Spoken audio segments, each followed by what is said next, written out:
Morning, everyone. I'm Ben. I'm part of the church here at Ebby, and today we're going to be carrying on our series on the Bible. Now, most weeks we talk about the Bible, but this whole series is looking at the Bible itself specifically.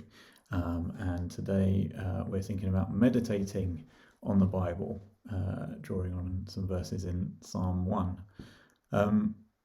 And I just want to say at the top, I'm going to try and make this morning a really practical guide, some really hands-on sort of techniques and tips. And basically, we're just going to work through 3 ways to read the Bible differently. Now, when I say differently to what? I'll come on and explain that in a second. But just while we're talking about this being a practical guide, a lot of the time, I would, in a talk like this, talk about why it's important, which way we read the Bible, why we should read it one way and not another, what difference the way we read it makes, how we making sense of things, how we interpret texts. All of those things are basically my favorite subjects. Technically, that's what you'd call hermeneutics. It's one of my favorite things to talk about, and I could happily talk till the cows come home about why the way that we interpret things matters. But I have talked about that quite a lot in the past, and Sarah did a really good job last week of introducing some of the broad ideas about why the way we read the Bible matters. So you can go digging through the Ebby archives if you want to hear some of that stuff, or just find a way of talking to me, because I will happily talk your ear off about it. So instead of doing the why this morning, I'm really going to try and focus instead on the how.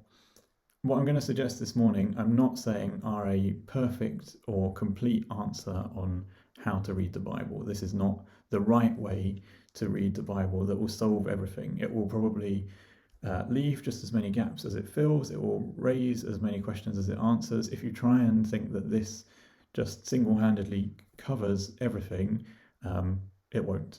So just to manage your expectations now. And that's because it's not trying to be a comprehensive answer on how should we read the Bible. That is an ongoing conversation that, again, you could spend days, years discussing.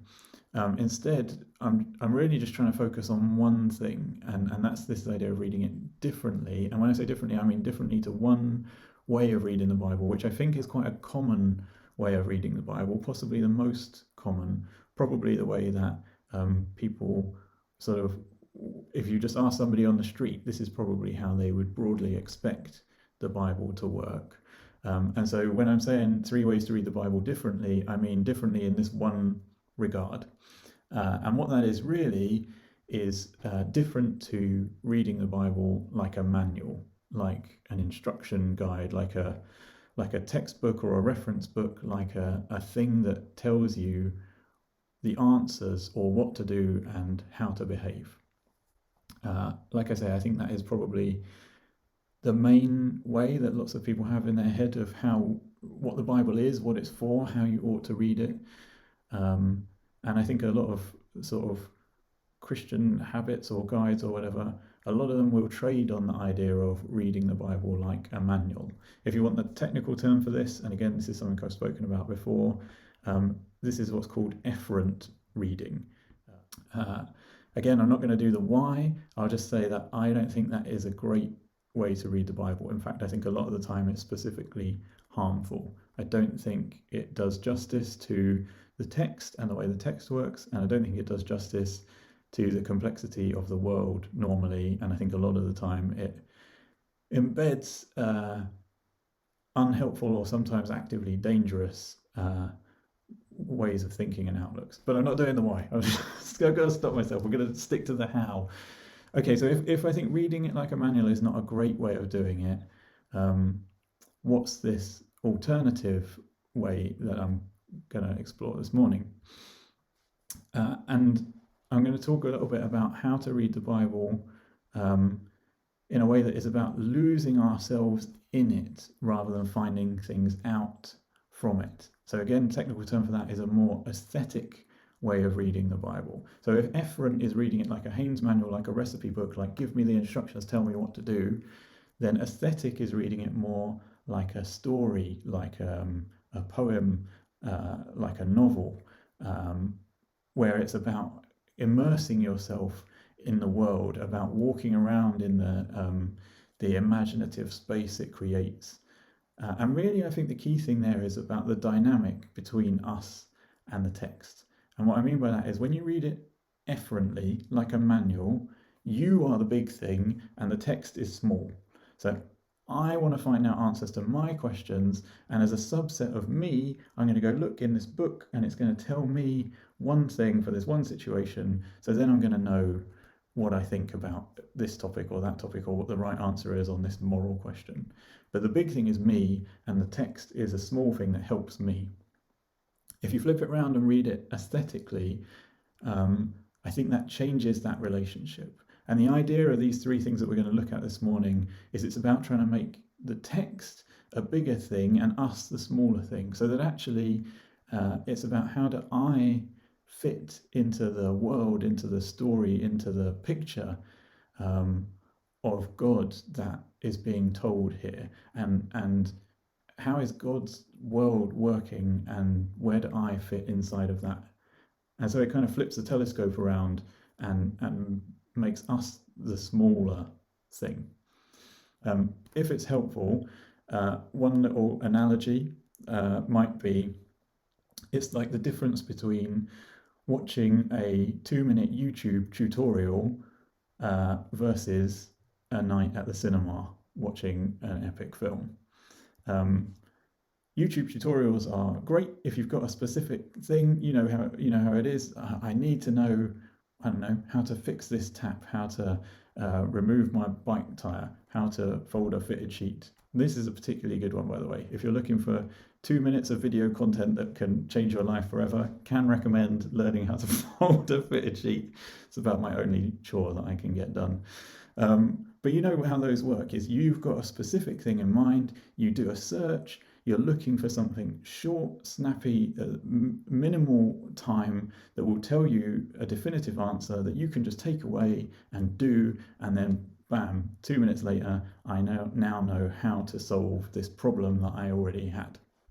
So that's a YouTube tutorial video, but that's very, very different to the experience of going to the cinema.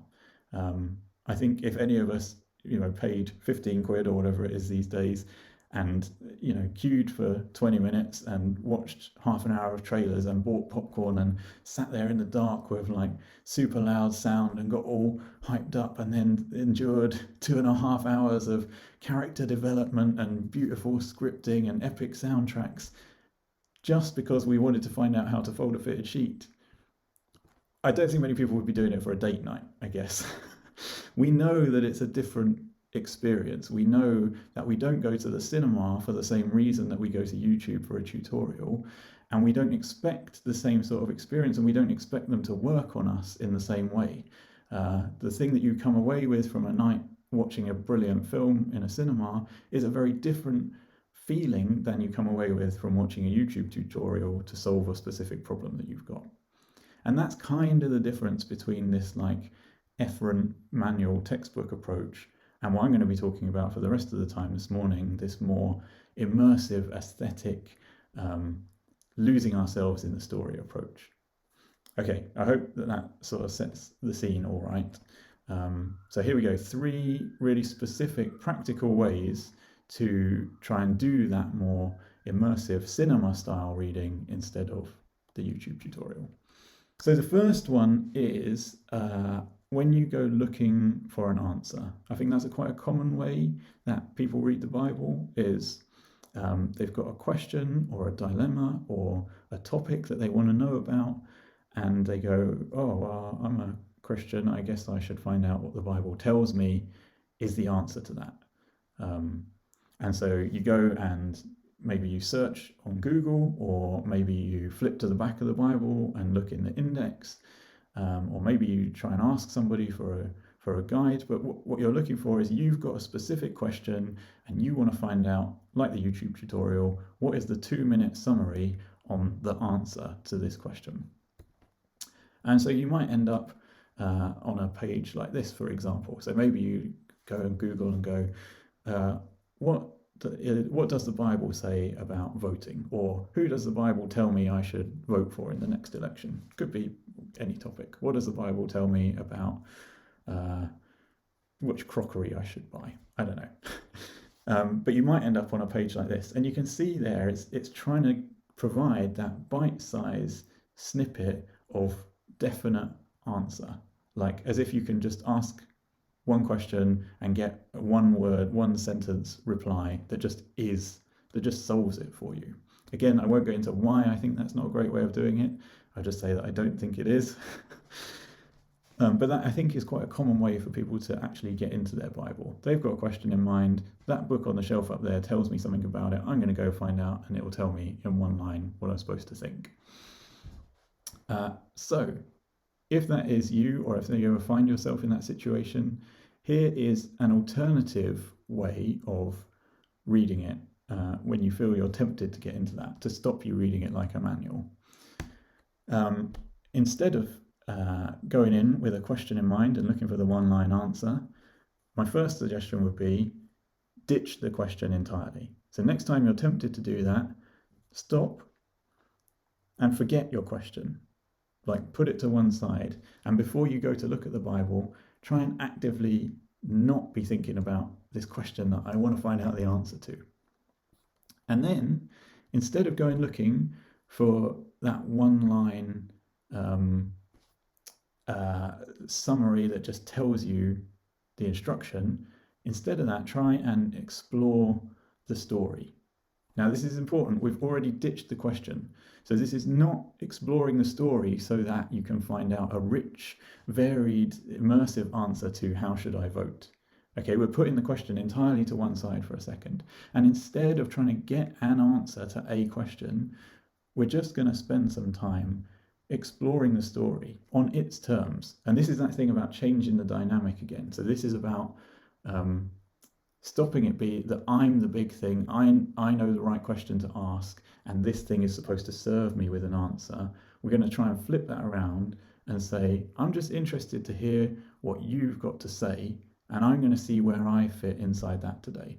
And maybe that'll come back to voting or my crockery choices or whatever, but maybe it will just open up something entirely different, something totally unexpected. We've ditched our question. Instead of that, we're just going to explore the story on its terms. And one really practical way to actually do that, I think this could be helpful, is to choose 3 bits, preferably 3 bits from quite different places in the Bible, and don't pick them strategically. It's not quite flipping it open at a random page, but just letting yourself find 3 seemingly unrelated passages. See what your hand or eye is drawn to. I often find it helpful to try and take them from quite different bits of the Bible. So maybe you take something from near the beginning in the First Testament. Maybe you take something from near the middle, like a Psalm or something from Proverbs.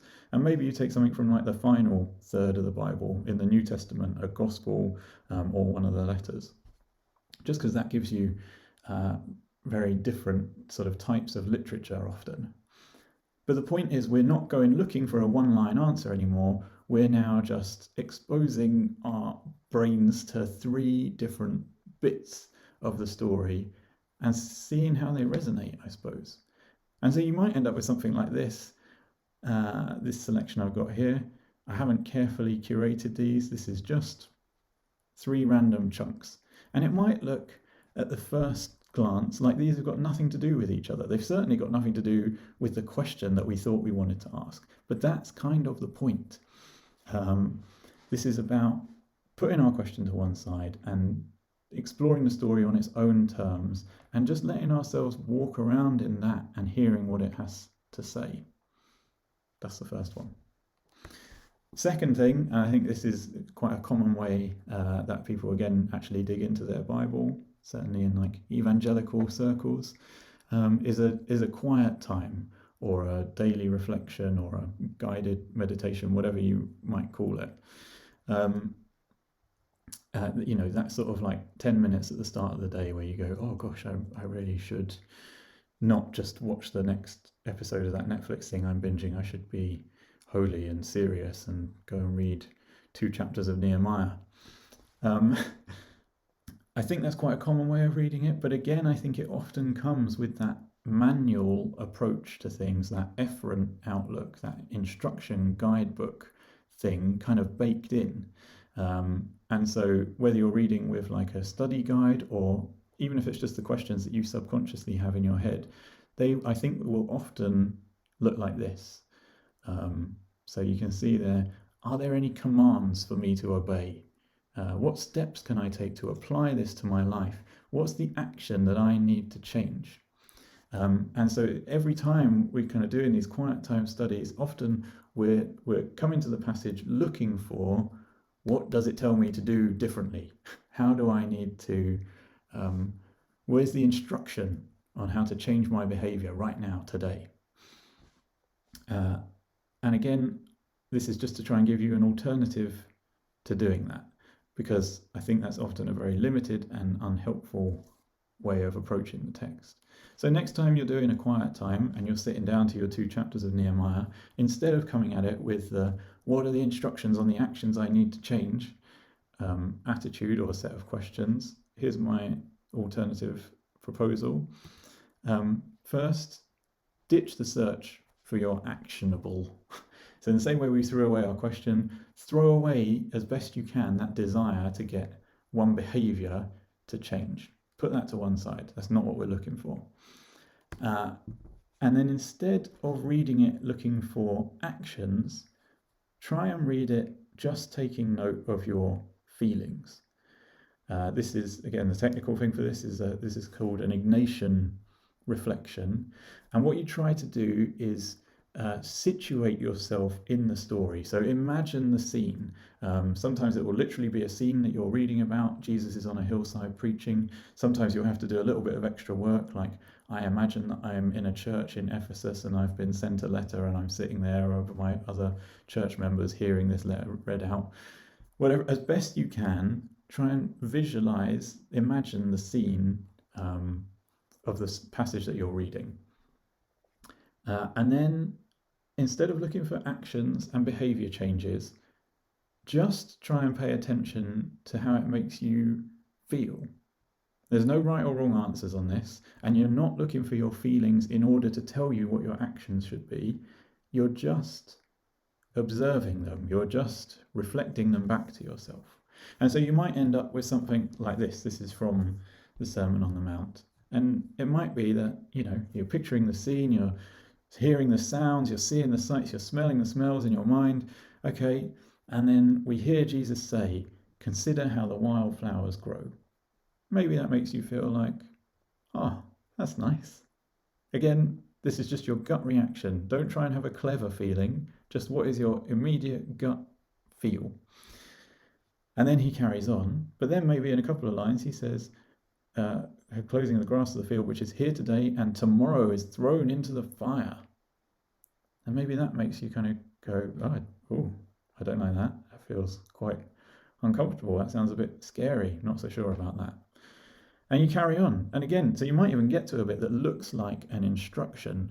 Sell your possessions and give to the poor.